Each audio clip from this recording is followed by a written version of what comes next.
जय श्री माता जी। परम पूज्य श्री माता जी कृपा करके आप ये ध्यान और मेडिटेशन के मंच पर सारे देव देवियों के साथ पधारिए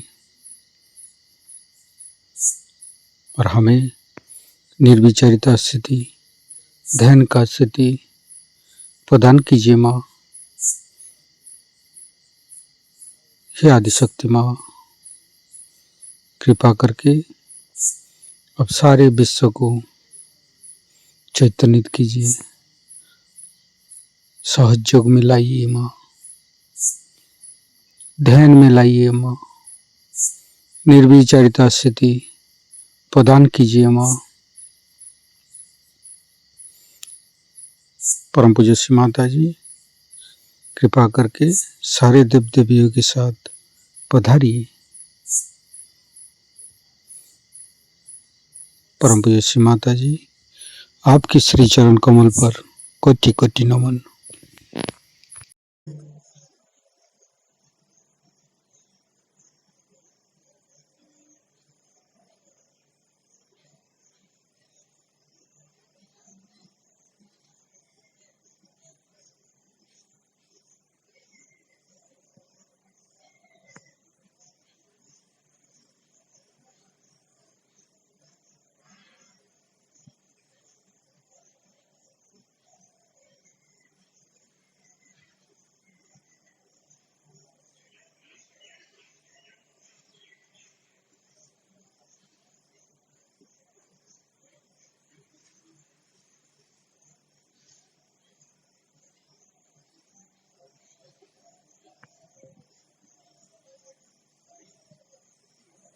तीनों महामंत्र। ओम तमेव साक्षात् श्री महालक्ष्मी महासरस्वती महाकाली त्रिगुणात्मिका कुंडलिनी साक्षात् श्री आदिशक्ति माता जी श्री निर्मला देवे नमो नमः। ओम तमेव साक्षात् श्री कल्की साक्षात् श्री आदिशक्ति माता जी श्री निर्मला देवे नमो नमः। ओम तमेव साक्षात् श्री कल्की साक्षात् श्री सहस्रारसामिनी मोक्षप्रदायिनी माताजी श्री निर्मला देवे नमो नमः। गणेश मंत्र लेंगे। ओम तमेव साक्षात् श्री गणेश साक्षात् श्री आदिशक्ति माता जी श्री निर्मला देवे नमो। दोनों हाथ खोला हुआ परम पूज्य श्री माता जी के बिंदु को देखते रहेंगे। हे भगवान, हे आदिशक्ति माँ, कृपा करके आप हमारे हृदय पर आइए और हमारे हृदय पर आपकी पूजा होने दीजिए माँ। हम संपूर्ण चित्त अपने हृदय पर रखेंगे।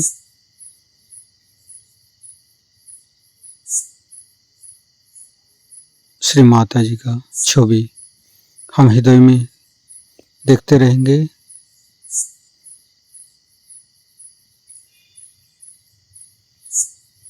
हे भगवान,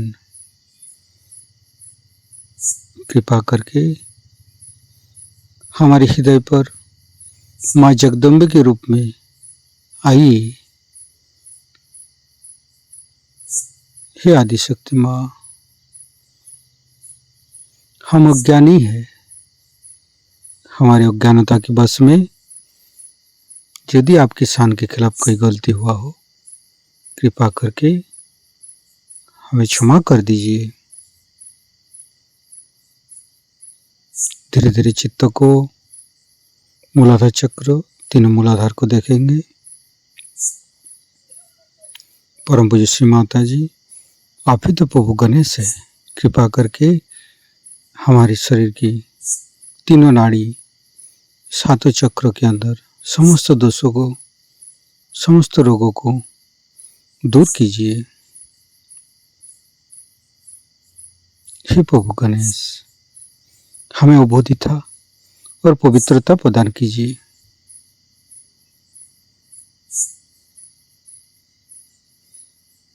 हे आदिशक्ति माँ, हम कभी अतीत में चला जाते हैं, कभी भविष्य में चला जाते हैं।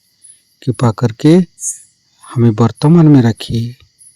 हम वर्तमान में रहना चाहते हैं माँ।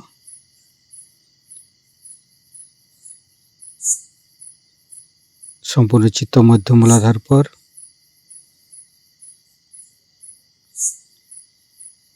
हे आदिशक्ति माँ, हमारे ऊपर कृपा कीजिए, दया कीजिए, क्षमा कीजिए। हे आदिशक्ति माँ, हमारे ऊपर कृपा कीजिए, दया कीजिए, क्षमा कीजिए। हे परमपिता परमेश्वर, हमारे ऊपर कृपा कीजिए, दया कीजिए, क्षमा कीजिए। धीरे धीरे चित्त तीनों स्वादिष्ठान, तीनों स्वादिष्ठान को देखेंगे। लेफ्ट स्वादिष्ठान, परम पूज्य श्री माता जी, आप ही तो हमारी इच्छा शक्ति है। कृपा करके हमारे अंदर समस्त अशुद्ध इच्छा को शुद्ध इच्छा में परिवर्तित कीजिए माँ। राइट स्वादिष्ठान, मध्य स्वादिष्ठान, तीनों नाभि, मध्य नाभि, परम पूज्य श्री माता जी, हमें संतोष प्रदान कीजिए, हमें उदार बनाइए।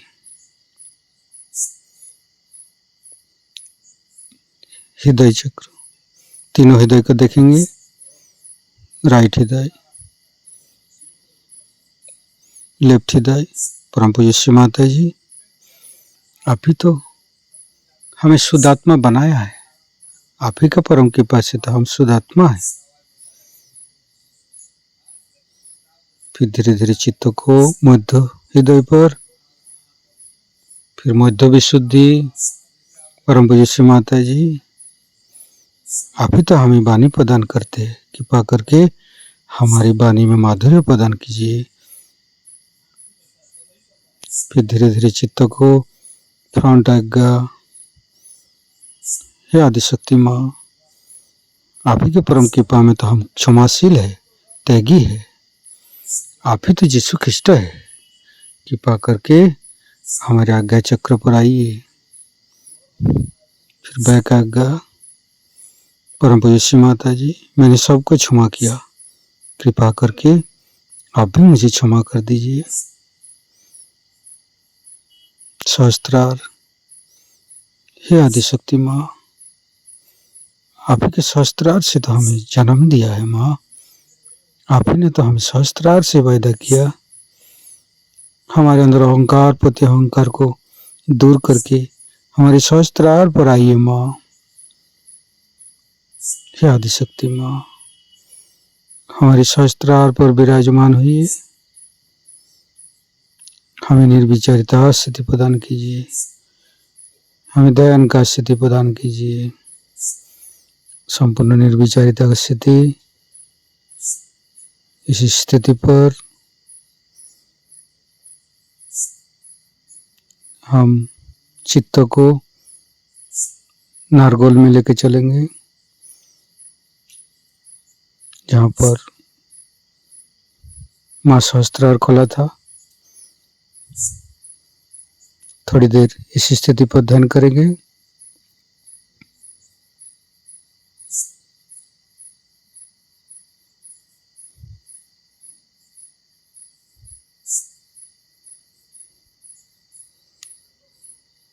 परम पूज्य श्री माता जी चैतन्य लहरी हम अनुभव करते रहेंगे। फिर धीरे धीरे सहस्त्रार पर मन को लाएंगे, चित्त को लाएंगे। संपूर्ण निर्विचारिता स्थिति, ध्यान की स्थिति। परम पूज्य श्री माता जी हमें ऐसी कृपा कीजिए, आपकी वाणी को हम सहस्त्रार से सुन सकूं। सहस्त्रार का मंत्र लेंगे। ओम तमेव साक्षात् श्री कल्की साक्षात् श्री सहस्त्रार साविनी मोक्ष प्रदायिनी माताजी श्री निर्मला देवी नमो नमः। संपूर्ण चित्त सहस्त्रार पर परम पूज्य श्री माता जी का अमृत वाणी हम सहस्त्रार से ग्रहण करेंगे। वहीं पर सोचने लग गए कि ये सब मशीन जैसे हम काम कर रहे हैं, लेकिन हम तो इंसान हैं, मशीन तो नहीं। ना माँ अपने बच्चों को प्यार करती है और ना ही बच्चे अपने पिता माता का कोई आदर करते हैं। 18 साल में बच्चे घर से भाग जाते हैं। इस कदर वहां समाज के प्रश्न जटिल हैं कि लोग सोचते हैं ये समाज कभी ठीक ही नहीं हो सके। वहां पर पॉलिटिक्स ठीक है, समझ लीजिए, और वहां की आर्थिक परिस्थिति भी ठीक है, राजकारण ठीक है, आर्थिक परिस्थिति ठीक, और सब लोग खुशहाल होने चाहिए। तो बिल्कुल ही नहीं, हर आदमी जैसे कोई पगला गया, बावला हो गया, ऐसी वहां हालत। तो संसार में मेरे विचार से दो तरह के पाप होते हैं। एक तो पाप होता है जिसमें आप बाप के खिलाफ जाते हैं, जो अपने देश में है। कि हम लोग हमेशा सोचते हैं कि आगे क्या होगा, कहां से पैसा आएगा, हमारे बच्चों का क्या होगा, किस तरह से पैसा जोड़ लें, किस तरह से ठीक ठाक कर लें, किस तरह से कुछ व्यवस्था कर लें अपने जीवन की। इसकी पूरी समय हमें चिंता लगी रहती। उसमें हम चोरी चकारी, झूठ बोलना,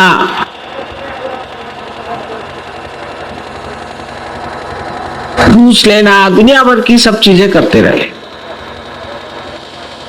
और झूठ तो हम इतना साफ बोलते हैं कि दूसरा आदमी परदेश से आया हुआ तो विश्वास ही नहीं करता।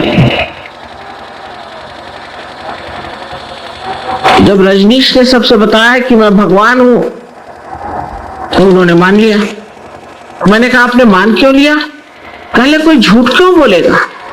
अरे मैंने कहा हमारे यहाँ ऐसे ऐसे झूठ बोलने वाले हैं कि आपको बिठा देंगे एक तरफ।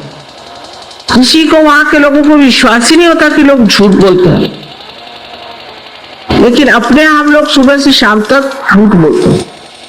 कुछ कुछ लोग तो ऐसे हैं कि जब तक 100 झूठ न बोल ले तब तक उनको खाना ही नहीं चल। तो पहले जमाने में जब हमारी देश की नीति बनाई गई थी तो लिखा था कि सत्यम वदेत प्रियम वदेत, सच बोलो और प्रिय बोलो। अब इस दोनों का तो मेल ही नहीं बैठता। आप किसी से सच बात बताओ तो एक तो वो बिगड़ जाएगा आदमी, या भाग खड़ा हो जाएगा, या बराबर उल्टी बात करेगा। जो बात कहो उसके बराबर उल्टी बात करोगे। हित की बात कहो और हित भी जो आत्मा के हित में हो, ऐसी बात कहनी चाहिए।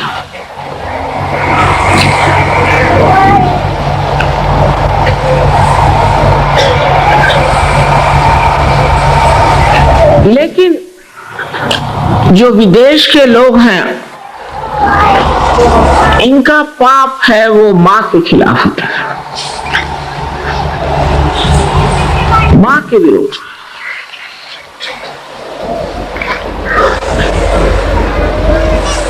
जिसमें वो अनैतिक हो गया। किसी भी प्रकार की नीतिमत्ता को मानना वो बेवकूफी समझते हैं। और उनके यहाँ कुछ ऐसे लोग हो गए फ्रॉइड जैसे, जिन्होंने उनकी एकदम बुद्धि भ्रष्ट कर दी। हालांकि अधिकतर ये देश ईसा मसीह को मानते हैं, जिन्होंने तो यहाँ तक कहा था कि तुम्हारे आंख में भी अनीति नहीं होनी चाहिए। Thou shalt not have adulterous eyes। उस ईसा को मानने वाले लोग, आपको लाखों में एक आध आदमी ऐसा मिलेगा जिसकी आंख नहीं चलती, लाखों में। तो इस तरह का पाप कर्म, और औरतें भी वैसी, और आदमी, औरतें वहां के आदमियों से बढ़ के हैं।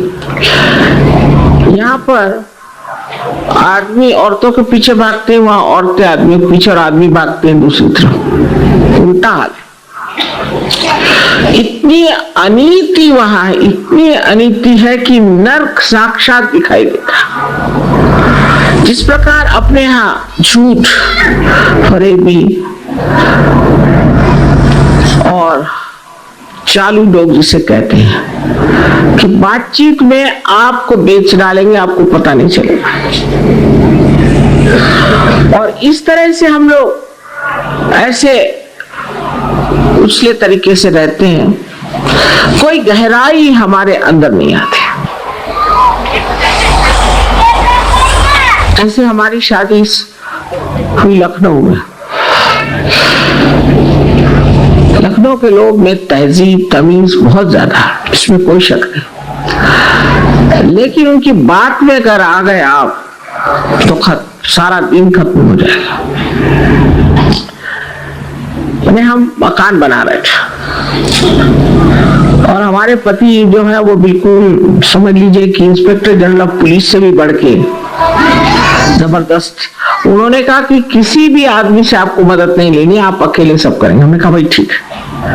मैंने कोई सरकारी आदमी से, और इनके बहुत से शिष्य वहां कलेक्टर थे, डिप्टी कलेक्टर थे। मैंने कहा भैया तुम लोग सब मुझसे 5 मील दूरी पे रहना, मुझे आपसे कोई मतलब नहीं। तो मुझे जाना था बाजार, मैंने अपना रिक्शा किया और रिक्शे से जाते थे। पेंसिल कागज लिया, हिसाब किताब लिखना है। मैंने कहा चले। रास्ते में एक साहब मिल गए, मोटर रोकी। अरे भाभी जी कहाँ जा रहे हैं आप? रिश्तेदारी में। मैंने कहा भाई मुझे कागज पेंसिल लानी। अरे पामाल कर रहे हो, कागज पेंसिल लाने आप रिक्शे में जा रहे हैं? मेरे पास इतने कागज पड़े, इतनी पेंसिलें पड़ी, वो किस दिन के लिए, चलिए आप वापस। जबरदस्ती रिक्शे से उतार के घर लिया। सारा दिन वहीं बैठे रहे, शेरो शायरी सुनाई, ये क्या हुआ? भैया मेरे कागज पेंसिल कब आए? अरे कर लीजिए। वो सारा मकान बन गया, उसका हिसाब हो गया, इनकम टैक्स वालों ने भी ठीक कह दिया, और हमारे महाशय जी के न कागज आई न पेंसिल।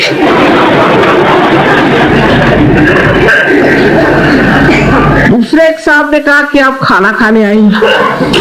मैंने बाल की खाल उतार दी। मैंने कहा भैया शाम को बहुत थक जाते हैं काम से। ना ना ना ना ना ना, आपको आना ही होगा, और इस जुम्मा आप नहीं आए तो देख लीजिए, उससे बुरा कोई नहीं होगा। इतनी बाल की खाल उतारी। मैंने कहा अच्छा भाई आ जाएंगे, मान गए। रिश्तेदारी उनसे भी एक तरह से होती थी, दूर से। असल में हमारे साहब के दोस्त के मामा जी, एक तो मोटर जब चलाते तो ऐसा लगता था कि अब पता नहीं कौन सी मुर्गी बनेगी कि इंसान मरेगा। तो मैं डरी गई थी, मैंने कहा मैं ही आ जाऊंगी, आप मत आना, मैं पहुंच जाऊंगी वहां पर। तो मैंने कहा कि चलो भाई। तो उनके एक और, हमारे पति के एक और दोस्त मुसलमान हुआ आए, कहने चलिए। तो मैंने कहा देखिए उन्होंने बाल की खाल उतार दी, चले? कह ले मुझे तो शक लग रहा है, पर अब आप कह रहे तो चलिए। तो फिर उन्हीं के जो हम दोस्त थे, जिनके मामा थे ये, उनके घर गए। उनका क्या, उन खाने भी बुलाया आज? हमने कहा अरे आज तो ताश खेलने उसमें जाते हैं क्लब में। मैंने कहा भाई बुलाया तो सही, बहुत मेरी जान की, मैंने कितना मना किया पर उन्होंने बुलाया खाना। तो उनकी बीबी हंसने लग गई कि भाभी जी ठहरिए, मैं जरा फोन करके देखा। तो फोन किया उनकी वाइफ को, तो क्या मामा है? अरे आज के दिन कहीं मामा घर पे रहते हैं। अच्छा, तो कोई खाने आने को किसी को बुलाया क्या? नहीं तो। मैंने कहा नहीं ऐसी कोई बात नहीं। कितने बजे मामा जी आएंगे? आएंगे 11-12 बजे। लेकिन बातचीत इतनी अच्छी करेंगे कि आप सोचेंगे कि बस आप भगवान से भी बढ़ के। जैसे कहना हो कि साहब मेरे आप गरीब खाने चले आए, वहां जाए तो देखे बड़ा भारी महल बना हुआ है। तो बातचीत में तो बहुत अच्छी बात लगती है और लोग इसको सोचते हैं कि बड़ी अच्छी संस्कृति भी है। ऐसे मोहब्बती भी सब लोग बहुत हैं, ये मैं जरूर कहूंगी कि सब लोग मोहब्बती हैं। लेकिन एक तरह से हर समय अपने को हवा में उछालते रहने से कभी मनुष्य नहीं सोचता है कि मैं इस दुनिया में किस लिए आया। आदमी को एक नया तत्व मिलता है जिसे हम महालक्ष्मी का तत्व कहते हैं। अब जिनके पास अथाह लक्ष्मी आ गई वो सब तंग आ गया। अब आप अमेरिका में जाइए तो हम लॉस एंजलिस में गए तो किसी पुराने मित्र ने हम लोगों को बुलाया। उनके घर गए तो सारे घर जैसे कुछ गोबर से ही लिपे होते हैं, गोबर के रंग। तो मैंने कहा ये क्या गोबर का रंग कहाँ लगा रखा है? कहले अमेरिकन लोगों को आजकल भिखारीपन का शौक चढ़ा है, तो जानबूझ करके कपड़े फाड़ते। कपड़ा यहाँ फटा होना चाहिए, वहां होना चाहिए। इंग्लैंड जैसी ठंडी जगह ऐसी पैंटें पहनेगी जितने ऐसे गोल गोल छेद बने। तो मैंने कहा ये क्या पैंट पहनी? तो ये होली पैंट है, होली पैंट। अरे भाई इस ठंड में मर जाओगे, ऐसा क्यों पहनते? What's wrong? भूत के जैसे बाल, न जाने कितने सालों से उसको तेल तो छोड़िए कंघी भी नहीं लगाई हुई, और बसाते हैं बिल्कुल। मैंने उनसे कहा कि ये इस तरह का तुम भेष क्यों बनाए हो भाई? ये तो प्रिमिटिव लोगों का, पुराने जंगली लोगों का भेष है। पहले हम होने चाहते हैं, हम प्रिमिटिव होना चाहते हैं। मैंने कहा दिमाग तो आपका मॉडर्न आधुनिक है और आप कैसे प्रिमिटिव हो गए? दिमाग तो आपका आधुनिक है, उसको पहले प्रिमिटिव बनाओ। और जैसे अब हिंदुस्तान भी आते हैं तो कोई कहीं पर झोपड़ी दे, हाँ सीधा हट हट हट, जैसे कि बहुत बड़ी चीज। और इनको वाकई ये शौक हो गया, कुछ समझ में नहीं आता कि इनको क्या चीज पसंद आ रहा। लेकिन मैं इनकी नस खूब समझती हूँ।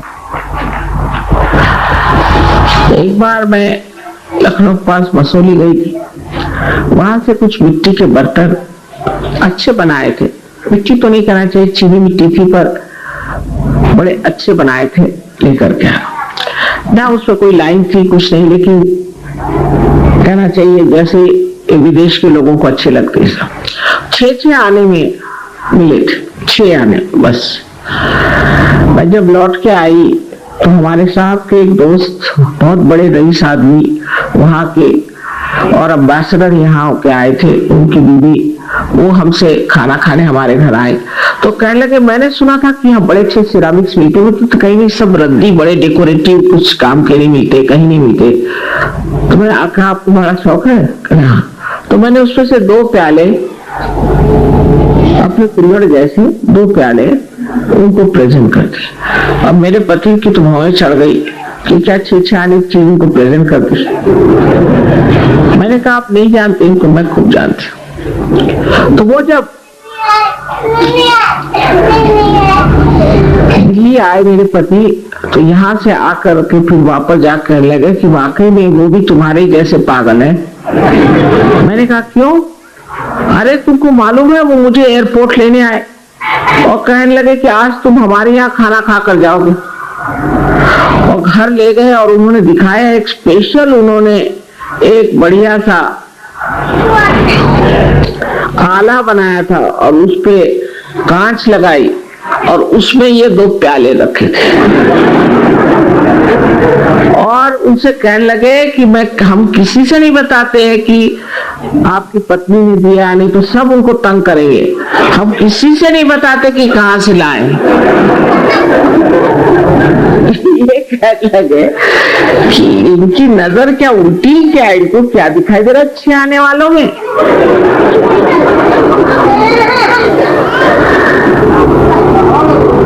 तो इस प्रकार इन लोगों में जो सौंदर्य दृष्टि है वो इस ओर है कि बहुत ज्यादा किसी चीज को बना बुनवा के रखो तो उनको पसंद नहीं आता। तो जो आज नोएडा के गाने आपने सुने, क्योंकि ये देहात के गाने हैं, देहाती ढंग के हैं, इसमें श को सही कहते हैं, बिल्कुल पक्के देहाती गाने, वो इनको इतने पसंद है। यहाँ से चिमटे उमटे सब देश में गए, कम से कम मेरे ख्याल से 5 डजन चिमटे गए और सब चिमटे लेकर के और सारे नोएडा के गाने गाते गए। और नोएडा का गाना अगर नहीं हुआ तो उनको चैन ही नहीं आता, इस कदर शौक से गाते। कहीं भी जाइए, चाहे आप अमेरिका चले जाइए या चाहे आप स्पेन चले जाइए, चाहे आप स्विट्जरलैंड चले जाइए, हर जगह नोएडा के गाने गाते और सारे गाने उसी ढंग से और उसी उच्चारण के साथ गाते जैसे ये लोग गाते। और पता नहीं उनको क्या ऐसा आंदोलन सा लगता है कि मां कितने हृदय से ये निकला हुआ है, इससे हमारा हृदय खुलता है। और जैसा इन्होंने बताया कि नोएडा के गाने भी ऐसी लाइट चली गई थी, बेचारों को किसी ने बताया भी नहीं, मुझे हमारे पता नहीं संकोच में किसी ने बताया नहीं कि नोएडा के लोग आए हैं गाना गाते हैं। पर जब लाइट चली गई तो कहने वही ये गा सकते हैं इस वक्त। तो मैंने कहा बुलाओ बुलाओ, मुझे भी बहुत शौक था ऐसे गानों का बचपन से। वो जो गाने उठे वहां से उठे हैं तो आज कम से कम 55 देशों में गाए जाते हैं।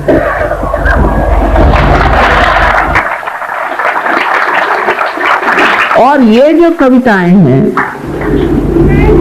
ये भी सहज हृदय से बनाई हुई कविताएं। उन कवियों का नाम उनको मालूम नहीं, कुछ मालूम, और सारे दुनिया में, रशिया में तो कुछ पूछे ही नहीं, सब तालियां बजा रहे पूरी समय। ऐसा आपके नोएडा का कुछ करिश्मा है, कोई ना कोई यहाँ बड़ी भारी चीज है, क्योंकि यहाँ से ये गाने भी उठे हैं, हमारा भी यही रहना हो रहा है, जमुना जी की भी कृपा है यहाँ, और सहज में सब लोग रंगे हुए हैं। जब आदमी सहज में रंग जाता है तो मैंने देखा कि कुछ उसको याद रहता नहीं, जिसके बारे में वो बहुत हमेशा सतर्क रहता है। और अगर आप किसी साहब से बात करें, एक किस्सा सुनाते हैं कि कोई लोग मिनिस्टर साहब में भी मिलने गए मिनिस्टर साहब को, तो मिनिस्टर साहब से मिलने से पहले उनके पीए साहब से मिले, तो वो अकड़ के बात कर रहे थे उनसे। तो उन्होंने कहा, साहब बात क्या है, आप कौन है? कहले मैं पीए हूँ। अरे भाई पहले क्यों नहीं बताया, ये पीए थे, इनसे काहे को बात करनी। लेकिन यहाँ पर देखिए, मैं देख रही हूँ कि डॉक्टर साहब भी बैठे हैं, इंजीनियर लोग भी बैठे हैं, इनकम टैक्स कमिश्नर साहब भी बैठे हैं, और सब लोग नोएडा के गाने गा रहे हैं।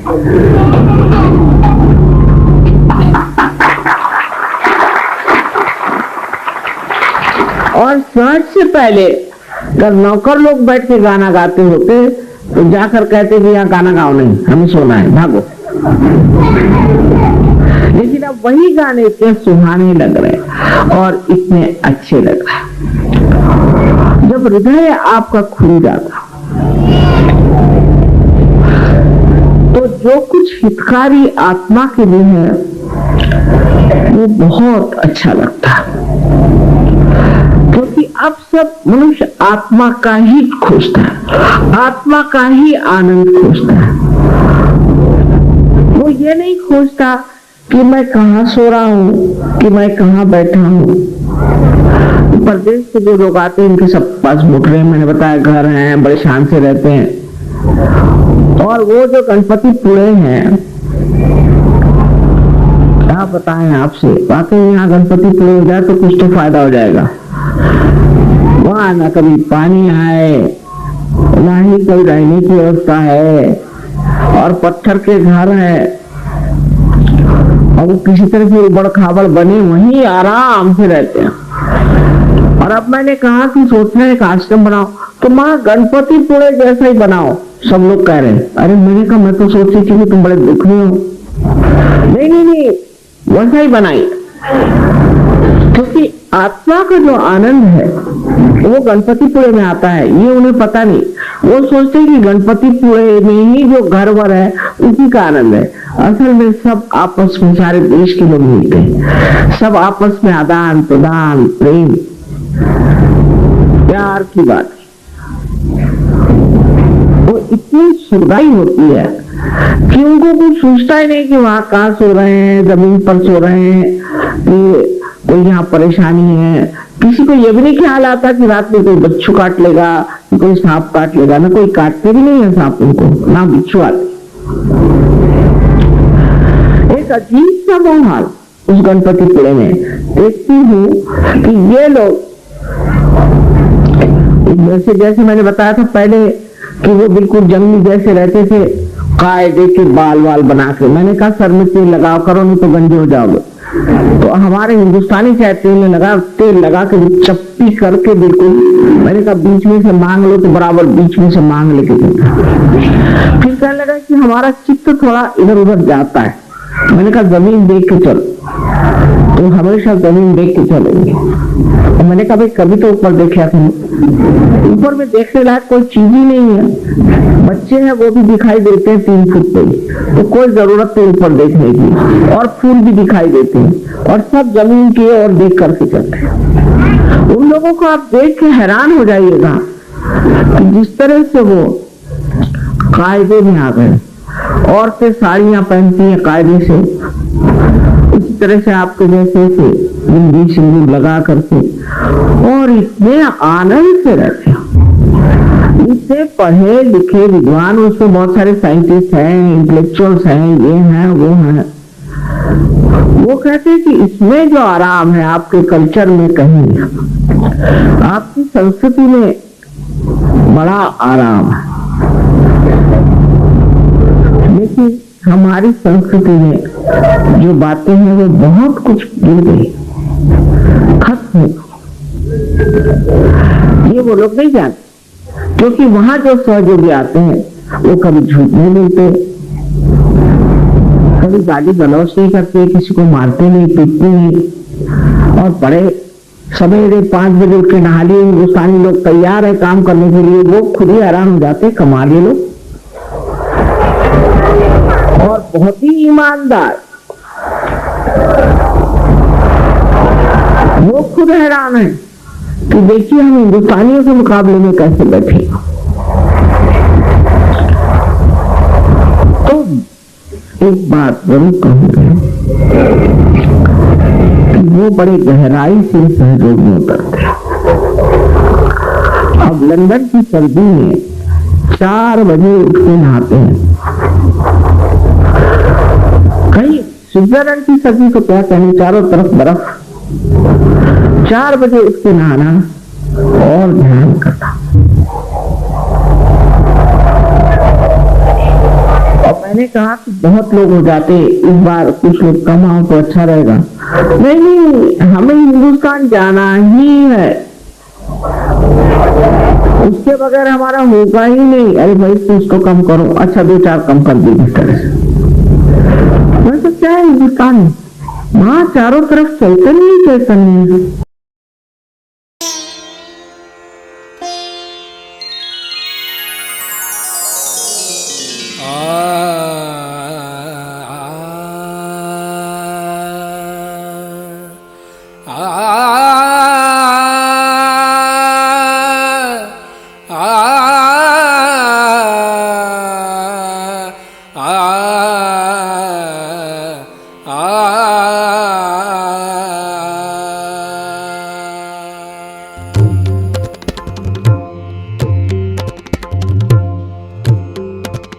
नमो नमो श्री निर्मल माता, नमो नमो श्री निर्मल माता, नमो नमो श्री निर्मल माता।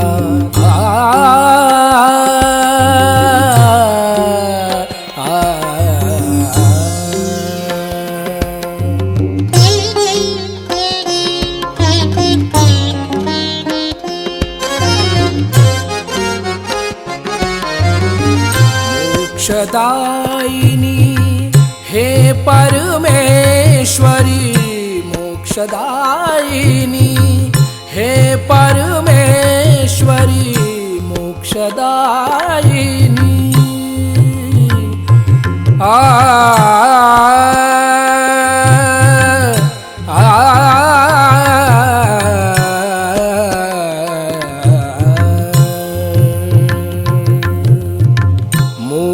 मोक्षदायिनी हे परमेश्वरी, हृदय निवासिनी नमो नमः, हृदय निवासिनी नमो नमः। नमो नमो श्री निर्मल माता, नमो नमो।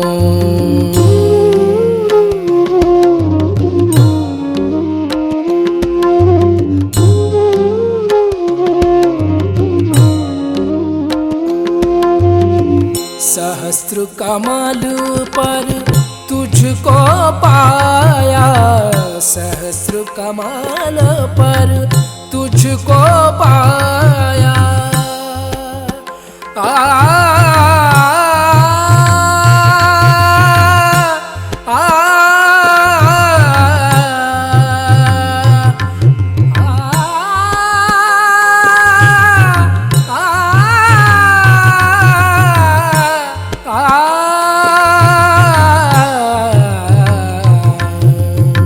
सहस्र कमल पर तुझको पाया, सहस्र कमल पर तुझको पाया। 7 चक्र पर विजय दिलाया, 7 चक्र पर विजय दिलाया। ब्रह्म ज्ञान से हमें मिलाया, ब्रह्म ज्ञान से, ब्रह्म ज्ञान से ब्रह्म ज्ञान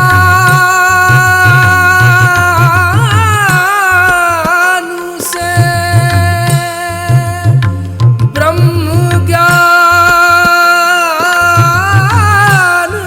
से, ब्रह्म ज्ञान से हमें मिलाया।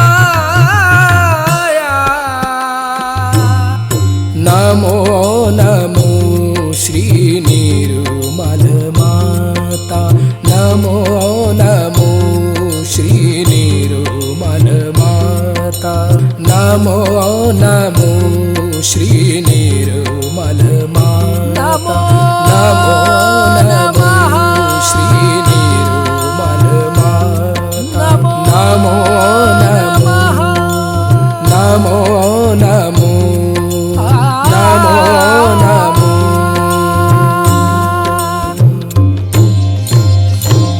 ॐ त्वमेव साक्षात् श्री सहस्रार स्वामिनी, मोक्ष प्रदायिनी माताजी,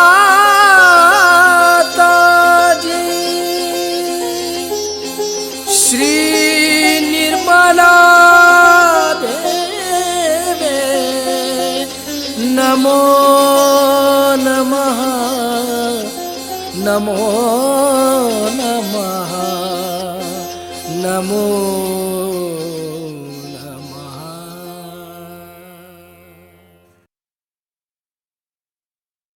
इस अवस्था को प्राप्त करने के बाद कृपया कुछ देर ध्यान में रहें। जय श्री माता जी।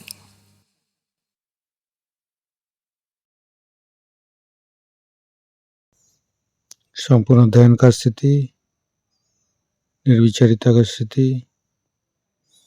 इस स्थिति पर परम पूज्य श्री माता जी को परम चैतन्य अनुभव करते हुए परम चैतन्य की वर्षा अनुभव करते हुए थोड़ी देर रहेंगे।